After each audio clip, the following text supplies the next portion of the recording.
Welcome to Camera Ready and Able, the podcast that explores the intersection of media change and personal growth. I'm your host, Barbara Barna-Abel, and my calling is to help you tap into your superpowers to thrive on camera and in life, and to make an impact on the world. This episode is brought to you by the phrase industry trends, which means broadly industry or market changes and developments that are happening within a particular field. They can take many forms, including new technologies and shifts in consumer behavior, two things definitely impacting us in our industry. And industry trends have the potential to create both opportunities and challenges. Here to discuss current industry trends in broadcast media is legendary agent Mark Turner. Mark is a partner with A3 Artist Agency and is the Vice President of Programming, Digital Media, Licensing, and Branding Division. Mark started his storied career after graduating from Connecticut College as an assistant to the head of the commercial department at Abrams Artist Agency in New York, and was quickly promoted to agent and started the Host Broadcast Division. Over the last 2 decades, that department has morphed into a one-stop shop for all things under the nonfiction umbrella. Mark has represented top on-air hosts, experts, personalities, producers, and digital influencers in all aspects of unscripted TV and digital, and has placed talent literally everywhere. Welcome to the podcast, Mark. Thrilled that you're here. Thank you. I appreciate that introduction. The kind of the man who needs no introduction, but I want to begin with the evolution of your job title says so much about what is relevant to this conversation about industry trends and just the evolution of the host and broadcasting space. You've always been a legend, but in the beginning, it was very simple and straightforward. You represented hosts in the broadcast division.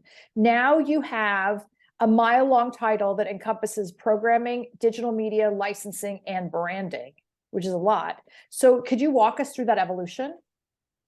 Yeah, so it is fascinating how where I started as representing hosts and broadcasters is now literally the least aspect of what I do. I started, as you mentioned, right out of college. So I've been in the company, it'll be exactly 30 years in November, and I've been an agent for just over 27. So when I started, yes, it was entertainment reporters. It was looking for Ryan Seacrest types. I was doing a lot more hard news, sports reporting, and really, there's been a few different evolutions. Everyone remembers, well, not everyone, but there was the Osbournes, I think back in 2000. There was Survivor, the Kardashians, or these tentpole shows, which changed the industry.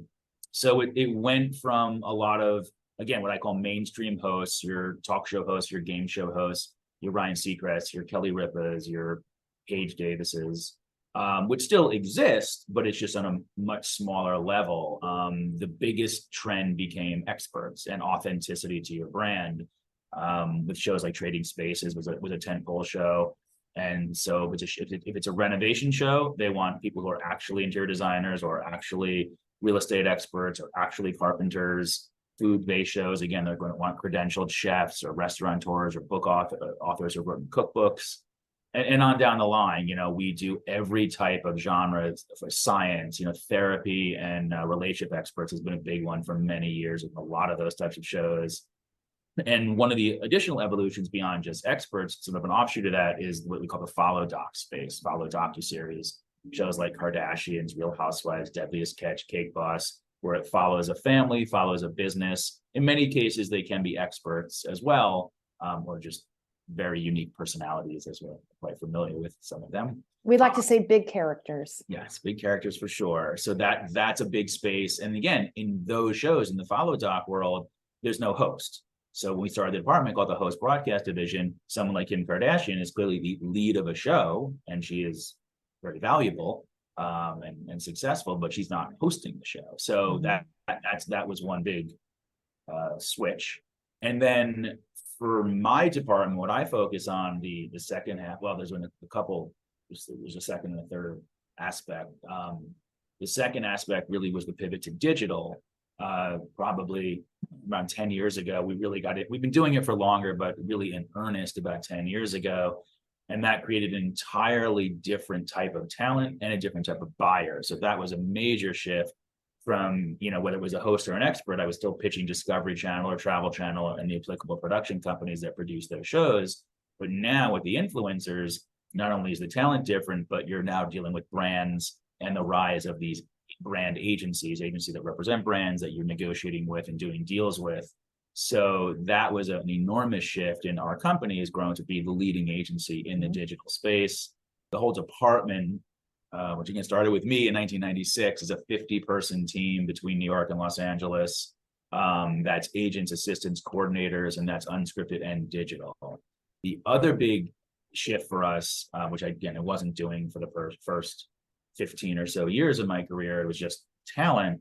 Now a big area for us is the behind the camera, the producers and production companies. So we represent showrunners, executive producers, co-EPs that we staff for unscripted shows. And then we do a ton of show pitching through our production companies. We represent 50 plus production companies in-house. We work with everyone, but we do a lot of original show pitching. So we'll take one of our, either an influencer or one of our talent or a showrunner that has a concept, partner them up with a production company that typically does those kinds of shows, help them fine tune it, and then bring it to market and try and sell it. So yeah, and one more thing, well, a few more things. There's podcasting, didn't exist also, 15, 20 years ago. That's an area that we do a lot of. We've helped clients launch podcasts. We have a fully operational podcast studio in our office in the Empire State Building. We work with all the podcast networks. And then licensing and merchandising is another big area for us. A lot of our clients, especially the influencers, have launched full-on product lines, whether it's a e-commerce store that they have where they sell merchandise, or a full-on, like retail outlets like Macy's and Target and places like that. So again, none of that I was doing for the first 10 or 15 years.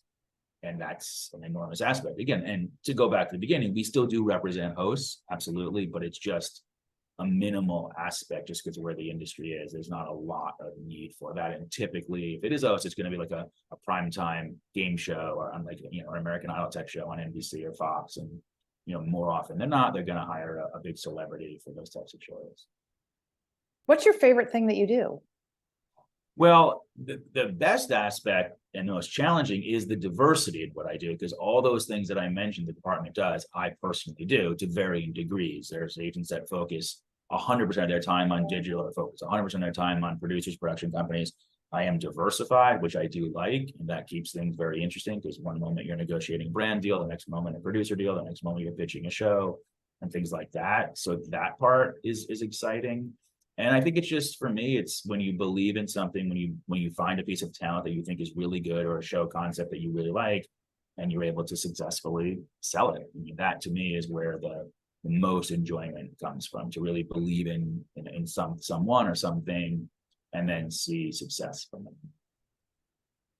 Well, I've watched you nurture some people now for a really, really long time. So I was just out of curiosity too, very specifically, then within your agency, do you also have, literary and other divisions that then you can cross-populate? Because I'm thinking of a couple of people specifically who then ultimately also had books. Yep. And yeah, we are a 360 agency, meaning we work in virtually all areas. The only areas we don't work in is we don't place singers for sing touring. Although actually we do now have a touring agent that we hired recently. And we don't represent athletes on the field. We represent a lot of athletes, but not current on the field stuff. But yes, so we have a commercial and voiceover division. We have a talent department for representing actors for TV, film, and theater. A literary division representing Broadway writers and producers and directors, and television and motion picture writers, producers, directors. And we definitely do pride ourselves on that, cross promotion between the departments. So yes, there's many clients that are 360 clients, and we do different things for. And that's something we certainly pride ourselves on. Well, and I just want to say, as a casting director and talent executive in that side of my business, I really salute you. And it's been such a joy over the years working with you, because what you do is not the norm at every agency. And so I love the fact that you've always been somebody, depending on what that casting brief was that I had, that you would actually go talk to another department.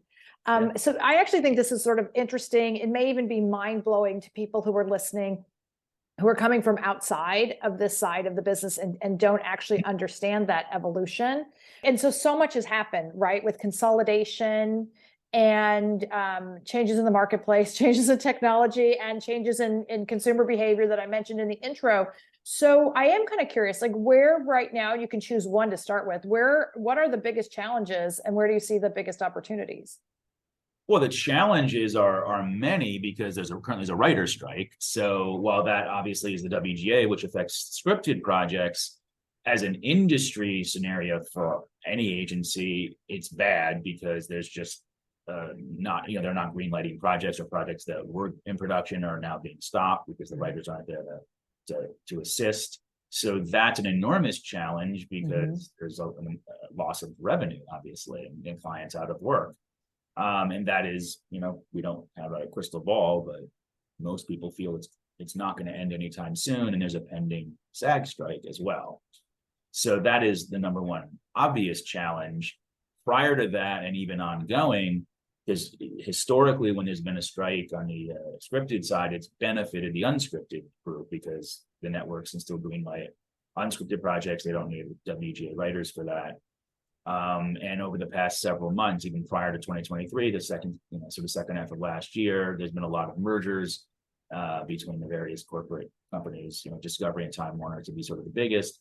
And that's led to the consolidations, led to a lot of layoffs, and just reducing of budgets and cutting costs every possible way. So whereas previously, when there was a writer's strike, we saw a gluttony of new unscripted green lights. That's not happened here. Now, will it happen if this goes on for a while? Probably, but it hasn't yet, for a variety of reasons. Again, I think it's still cutting costs, and I think the networks had a lot of. When I say networks, I include the streamers. There was a lot of content they have in their. If you look at Netflix or Hulu or Amazon, there's quite a bit of content, so there's not an immediate need to greenlight new projects. Can I jump in there for 1 second? Because I just wanted to echo what you're saying for people who are listening, who are, again, not necessarily within the industry, because one, if you want to work in this, it's so important that, to be listening to what you're saying and to also follow the industry trends, reading the trades, what have you, because one is that a lot of platforms do have a glut of content. But the other thing is the misconception about budgets. People think that because it's a really giant company that they're rolling in the dough, or that there was an announcement that, so-and-so massive talent or CEO gets paid this. So why are they so cheap? Or what have you. And we could spend hours talking about stock prices and things. When you know that answer, please let me know, because that's a common question we get. So how do you answer that? Because we hear it all the time, but it's like nothing exists in a vacuum, is what I always try to explain to people. Well, again, there's just stock prices, and it's an episode of Succession. It's the board asking questions all the time. It's not how much money you have; it's how much money you're willing to spend. And right now, it's just cost cutting. I mean, that's what. And then when you also merge, there's money that you're putting out to spend that you need to recoup. So there's billions of dollars that are being spent. So that did lead to cost cutting in places that we're spending a lot on talent or just productions are just, again, they're just cutting costs. Whether it's that they overspent previously, they're just not getting that. The subscriber bases are down, the ad revenues are down. There's so many platforms and so much content that ratings in general are always, not for every show, but across the board, a lot of times they're going down because they're just, what an HGTV show gets now rating wise is different than what it got 2 years ago or 3 years ago, just because there's just so many more platforms and so more opportunities, and there's just only so many eyeballs to go around, I guess. So, I think that's also part of it, is that there's just so many choices. So where are the opportunities right now? What are you advising people? Well, that's the thing, that we are still very much, and it goes along the lines to what I mentioned earlier about being diversified, certainly in my department, is that, so there's still a lot to be done. There's a lot, our digital business is still doing very, very well. There's an extensive amount of brand deals going on. So that's a big one. There still is business, and we're still selling shows. We, sold a pilot to Magnolia very recently.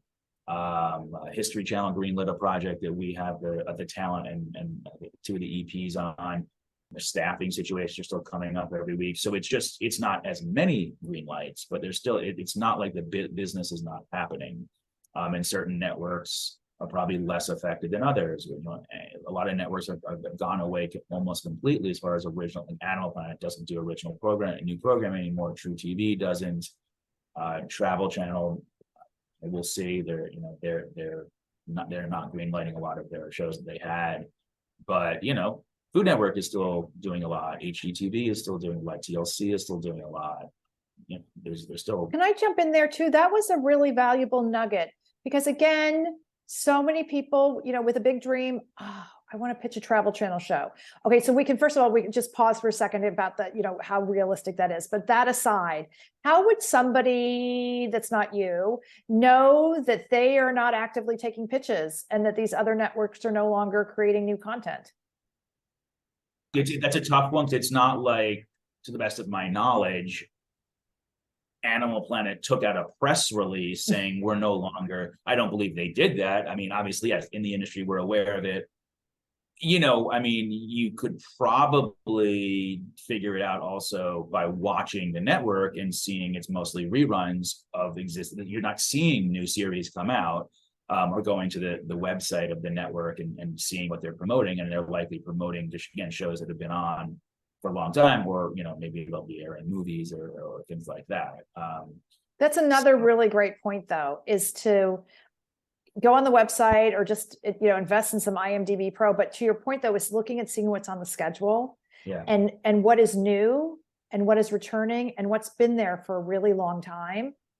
Any of the networks, right? Because a lot, Sure. And what are they franchising? Because what I'm getting at is to really start to get a realistic thing that's like, even if you get a pilot, which would be amazing, they may only be looking at filling 1 or 2 slots for the next year, as opposed to and you know what I mean, as opposed to like we're greenlighting shows and constantly putting out fresh content and understanding that's how competitive it is. And then taking it from there. It's like, how risk averse are they? Are they going to go on, take a chance with someone they don't know? Or are they always going to go back to companies they've worked with who, make hits for them? Which is more often than not the case anyway. Yes. I mean, the networks typically like to work with companies that they have worked with before and have a track. That and you trust. So, okay. So I'm sure you get this question all the time, but it's like, I just came out of college, Mark. Somehow I networked with you. I've actually walked into your office now that it's post-pandemic. And I'm like, hey, I want to get into this business in front of the camera. What are you going to advise me? First question. Well, I mean, again, because I do unscripted versus scripted. So person has to have personality. They have to have a good personality and be. What does that mean to you? Because that's such a broad term. Yeah. I mean, again, you look at people who have done well. I mean, you have to be outgoing. Number one, you can't be quiet and shy. You have to be comfortable, be natural, be comfortable being yourself, be talkative, be funny, have a command, have a presence. So that's certainly, you need that to start with. And then most of the time, if it's someone, even a college student, because people are on social media when they're very young, a college student could have a good social footprint. So that would certainly be a help depending on what they're looking to pursue. So that's one aspect. But if they don't, they want to I want to be on television. I want to be a host. I'm like, well, okay, start with what is it organic to you? What is it you're good at?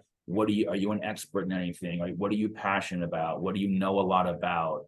And you sort of start there. And if someone, hopefully, when you ask that question, more often than not, people do have some semblances of that. You may not be like a professional chef, but it's like, oh, actually, I have traveled to 50 countries or whatever it is, and things like that. So that we start there. And then there, again, is there, from my perspective, is there a follow doc? Is there something about your life that is compelling? Do you have a family business, that you wouldn't have thought of that? You're like, oh, I wouldn't even have thought of that. I remember talking to a client. I met her for the first time. This is 4 years ago, and she was more of a life coach and nothing to do with this. But in the course of the conversation, she just dropped randomly, not even the purposes of television. She was like, yeah, I have to go because I've got to go to the office. Or, oh, what do you do? Oh, I run a towing company. And I was like, wait, what? And it was like, yeah, and she was female. So a female family run towing company. I think it was in Las Vegas. I was like, wait a second, that could be a TV show. She ended up ultimately leaving that and moving to Los Angeles. But like, so those things come up. That's not for most people, but those can come up. It could be, oh, me and my twin brother have a side business or something. So it's all those types of questions. Yeah, pairs are important, just for anyone with the trends. Something that's relevant. Yeah. The other thing I just want to throw out there, because it comes up, is the ability to go get a certification in something that if you have an interest in, meaning go get a real estate license. It makes you way more qualified for a lot of those shows. Yep. Same thing in like life coaching or any kind of things, is to get anything that you can get a certification in. My point is to establish some kind of legitimate expertise. Yep. And it also takes you deeper into it.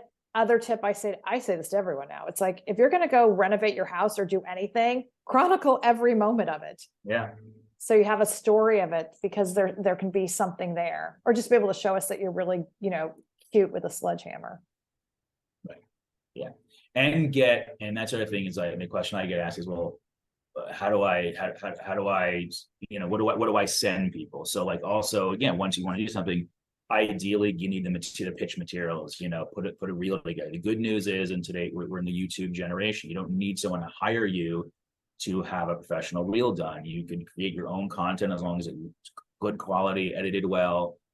You can create a 60 to 2 minute, 1 to 2 minute reel on your own. No problem. I've had plenty of clients to do that. Dropping in once again, what's the maximum length you want to look at, Mark Turner? I would say in most cases, 2 minutes. People are shocked by that. Yeah, maybe. Yeah. Most of the time, you're really just looking the first probably 30 seconds to see something. The reel is designed to get you in the room. It's not typically there to get you the job. There are some times where, yes, someone will look at your reel and book you. It's not unprecedented, but more often than not, the reel is designed to get you in the room, not get you the job. Okay, that was a great quote. What gets your attention? Like, I'd love to be signed with you, Mark. How am I going to get your attention? Be amazing. No, I like outside the box, but it still has to be marketable. So I'm still looking for great people in the food space. I'm still looking for great people in the renovation space. I'm still looking for great people in the relationship space, even though those are, common buckets. But if someone was like, well, I'll give you an example. He's not a client, but there was a very unfortunate incident. It came out, I don't know, was it 2 years ago in Central Park, where a race-related incident where a white woman, had accused a black man of inappropriateness and called the cops and all that. So that guy turned out to be like an ornithologist. He's a bird watcher, and he actually was like a credentialed, and he got a show. I believe it's on Nat Geo, a TV series. So like that is an interesting, like that. It was a great story. It turned out well for him, I suppose. But he had a very interesting background, and that turned into a TV show. I kind of like those interesting backgrounds. So yeah, it's a combination of something that's a little different, or something that, again, is just what the industry wants. Right now, I mentioned the Travel Channel. We had a lot of clients in the paranormal space. The Travel Channel for the past, however many years has been heavily paranormal centric. So we look for people in that space, because that was a big need. Now, unfortunately, it is not. So it's also. So what happens when things go in and out of favor? That happens. That gets back into market trends. But what I was going to say is, do you go look for other market opportunities? Like, if it's going away from there, is it maybe will streamers decide to, pick up? Because I think the paranormal audience in that case is not necessarily going away. Well, right now, there is not a current platform that is going to be as focused on that. So, yes, so it is gone away. I don't know if that will change. We hope it does, but no, there is not.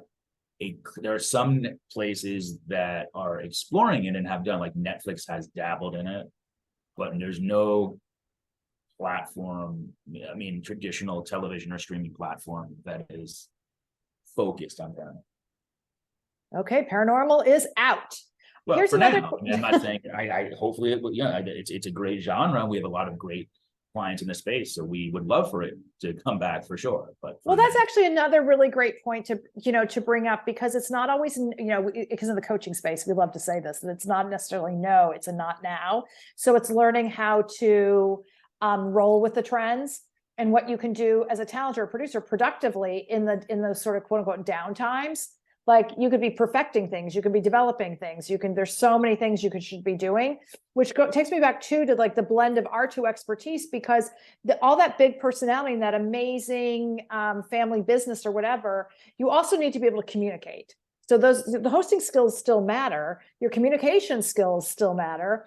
Being descriptive and curious is huge. Yeah. Do you ever advise people? I mean, because I do. It's like learn to produce or develop writing skills or have other things that make you more competitive or more valuable. I mean, I don't tell people like, oh, take a writing course or take a I do all the time. Yeah, that I haven't done. I encourage people that if there is something that you're passionate about, to lean in on that and go figure out ways to explore that further. I definitely do that, but no, I don't think I personally like to take a writing, something like that specific. It's more like based on what their interests are to sort of figure out how. Well, I mean, that's a fair point, but if you don't mind, you don't have to use real numbers. We can do makeup numbers, but to understand why being a production company is so much more valuable, I meant in terms of generating income, than being strictly talent. So if you can be both, that's enormous, because the talent gets paid this, the production company gets paid what? You know what I mean? Just in terms of percentages by comparison. Why agents across the board have, on the broadcast side, have leaned in certainly in the last decade, to representing more producers, less strictly talent. Yeah, I mean, on the talent and producer side, not production company, the business model is still typically 10% of what we negotiate. So a talent fee is X amount of dollars per episode. And a producer is someone that's a showrunner EP is typically paid per week, not per episode, in most cases. So the model of negotiation and commissions is the same. The production company side, the production company who obviously gets the budget for the whole show, physically produces the show, they get a line item of typically it's roughly 10% of the budget as their EP fee. It's not exactly 10% of the total budget, but it's based on close to that. So the agent would negotiate and would commission the producer fee aspect of the budget. So yes, you're whether you're representing talent, production companies, or producers, you're as an agent, you're getting deals, you're negotiating, and you're commissioning. And then obviously there's the packaging fee aspect, which some people know, some people don't, where if you represent the package of the production company, the lead talent, the showrunner, typically those who can make up the package. And if you represent, one or more of those entities, you can sometimes negotiate and procure a packaging fee, which is typically 3% of the budget, which is paid by the network directly to the agency, in which case the agency can make more money, and the talent then does not have the talent or the producer doesn't pay commission at all. So it's sort of seen as a win for everyone. Yeah, then there are more zeros involved then. Correct. Yes. Okay. Here's one. Can you explain what an agent does and what an agent doesn't do? Because there are a lot of misconceptions, starting with the idea that somehow you're running an employment agency. That if I get signed to Mark Turner, jobs are just going to start rolling in. Well, theoretically, that the agent does a lot of different things. Mm-hmm. Forefront is trying to procure work for the client, but we are not in and of itself. We are not employers. So we do not employ anyone. We are facilitators, and that we try to procure opportunities for our clients to then get work. So we're facilitators and introducing them to production companies, casting directors, network execs, for opportunities, whether it's a greenlit series that we're putting them up for, whether it's developing something. So we're constantly creating opportunities for our clients in a variety of ways. So the biggest is to try and procure those opportunities. Then, of course, we're here to negotiate and get them the best deals as possible. That include a lot of things, not just fees. There's exclusivity issues, there's usage issues, there's the length of the contract. There's a lot of aspects that we're involved with. And then Can we spend a minute there? Because this is something that comes up when somebody has has gotten a job on their own. I mean, this happens all the time, and then doesn't want to pay a commission. Or I try to explain what an agent actually does. And to your point, you're going to negotiate a much better deal. Yeah. And that, Yeah. to I mean, me, we obviously what you offer is priceless to me. Talent on their own would you know what the market will bear. You know what to ask for. And we have precedents set, so we're aware. We could be like, we just negotiated this rate for someone a week ago or 2 weeks ago, so we know that, and we have relationships with people that we're negotiating with. So yes, there's a huge benefit to having an agent that has experience and knows the marketplace, and again can explore the relationships that the talent may not have on their own. What does an agent not do? Let's see. Well, you know, in the macro sense, we're not publicists. So while we may have relationships at places like the Today Show or GMA or talk shows, our job is not to get you as a guest on those types of things. That's a publicist. Agents don't do that. We may have relationships, we may help out, but that's not our role. I haven't been asked that question before. I'm sure there are a lot of things we don't do, but we do. We're really involved in every aspect of the client's professional career, pending the scope of the representation. Like, for example, like you mentioned books and previously, like we have a book division and we represent a lot of great book authors. But there could be a scenario where I sign someone as a talent that has a pre-existing book agent. So me as their TV agent, I would not be involved in their book business, but they may have an agent that already does. So that's not a great example. So I don't know. I have to think a little bit. I mean, we're our job is there to help grow the brand in every possible way and help bring to reality what the client would like. Okay, so this is interesting. I want to go back for a second, just so we were talking about materials, because back in the day, it was a headshot and a resume, and now we have a reel. You probably, I think, now you need social media links. It's great to have. I think it's really important to have a website, just because it's one-stop shopping for all your materials. And from the casting side, it's something that the talent controls that I highly recommend. It's like, allow me or your agent to send me one thing about you so that I'm not searching the internet for information about you. You've given me what you want me to see, and I'm not going to look any further. So that's really important. Is there anything else that you're looking for, you recommend people have to stand out? Because what I'm jumping in and what made me think about this is when you brought up the notion about your job as an agent is to help grow the brand. We didn't talk about that 20 years ago when you were starting your division. That's true. Yeah. They didn't use the word brand in that context. You're right. Not at all. So what does that even mean in terms of talent for you now? Well, I think it's the broader approach. It's not trying to just get someone the TV show and then they ride that. I mean, yes, a great scenario would be, a tentpole show, a Jeff Probst on Survivor, or, obviously the career Ryan Seacrest has. So yes, getting someone on a signature series that lasts for a very long time is amazing and for a perfect, an ideal scenario. But then it's like, okay, will they write a book? Will they launch a podcast? Will they do, endorse different products? Will they then, become a producer, not just talent? Will they then come up with their own show ideas where they can serve as an EP? So that's sort of what we mean by the brand, That was actually fantastic, because I was very generous for you, because now if I'm a talent starting out or any point in my career, that's a really great checklist. And it's also a wonderful vision exercise. Yeah.